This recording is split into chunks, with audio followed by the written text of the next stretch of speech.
For our project today, we're going to remove a couple dead branches on an Amber Gold Arborvitae that showed up after winter. I noticed a discoloration early in the spring and it's just gotten progressively worse. Now, I've been putting this off because I'm just sick about it. This is in a key location in our water feature area, and taking out a branch that size, it's going to leave a huge void. So we'll see if we can salvage this. But what I've been wondering is if that water being on that foliage caused that damage. But then if you go around to the other side, you can see similar dead growth there. So wasn't a too wet issue. It could be girdling from mice, could just be natural events. So here's your choice on something like this. If you leave that branch in there, over time, those needles are going to dry up, desiccate, and they're just going to drop off, and then you'll just have an exposed branch. Over time, that new foliage will start kind of combing in there, but I think it takes a lot longer for that to happen. So by getting that dead branch out of there, it allows that new foliage to fill that gap, I think, quite a bit more quickly. I'm going to start with the tip just to be able to see what's going on in there before we make a cut back. I certainly don't want to cut off some of the live tissue because we're going to have a void here no matter what. It's really unfortunate when it happens in a location like this. I sure hope this hangs in there because this is just the perfect plant for this setting with that golden yellow contrast and a mature size reaching around 15 feet high by 3 feet wide. It'll fit in here nicely long term. Yeah, so you can see now that we've got that opening, that foliage will kind of fold in. You can do, and we might, you can take some string and kind of pull it together to hide that gap. Perhaps that's something we'll do. We'll get the pruning part finished off first and see if that's going to be a possibility. I'm feeling a little bit more encouraged. I think that turned out a little bit better than I expected. One of the things I worry about when that happens, even though this tissue is still alive, it's very possible there's something going on with the main stem. Could be a canker, might not be girdling, and then eventually we'll lose just half of the tree. At that point, you have to decide, is it worth keeping? Let's get started on the other side, which is definitely going to leave a much larger opening. Again, we'll start a little bit higher up. Make sure we don't cut the wrong area.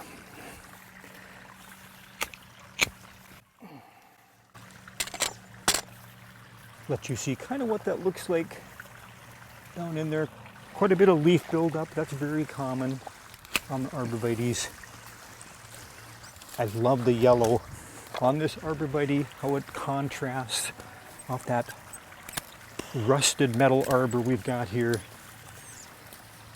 Yeah, no girdling under there at all. So just a random branch has died out. Yeah, you know what, look at that. If we were to pull this together with some string, I think we've got a really, really good situation here where we can bring this back into a much better look than having that big void that we see there. As long as we've got it exposed, we'll get some of this dead leaf debris out of there. It stays pretty dry even when they're built up like that, so I've never heard of it causing a problem long term on a plant. If it was wet, yeah, I can see where that could cause some trunk damage. I also want to get them out of there just to inspect down there a little bit lower. Okay, we'll make one more cut a little bit lower.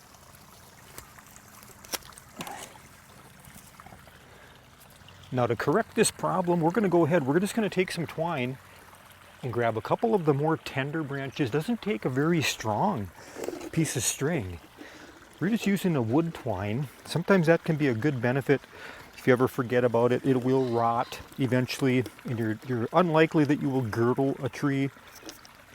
And then we're also not going to necessarily tie off directly around a stem. We're just going to loop around the two, and then I'm just going to pull that string together until we get to that point where it looks the best. And what will happen over time then, a plant creates reaction wood. As it's forced into this tighter location, the wood responds and it'll develop on its own and hold that. We'll definitely leave that twine on more than a year though. Okay, so I'm just going to loop around. Okay. Now we'll just tighten it up.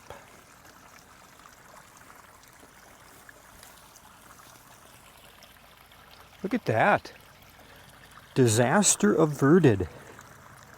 Really happy with how this turned out, all things considered. Just a really quick fix too. This doesn't take long at all to do. Just a little bit of an opening there. Yep, but I can live with that. Let's go ahead and take a look at the other side here. See if we need to do a little corrective tying there as well. Yeah, I think we're just going to pull those branches together real quick as well.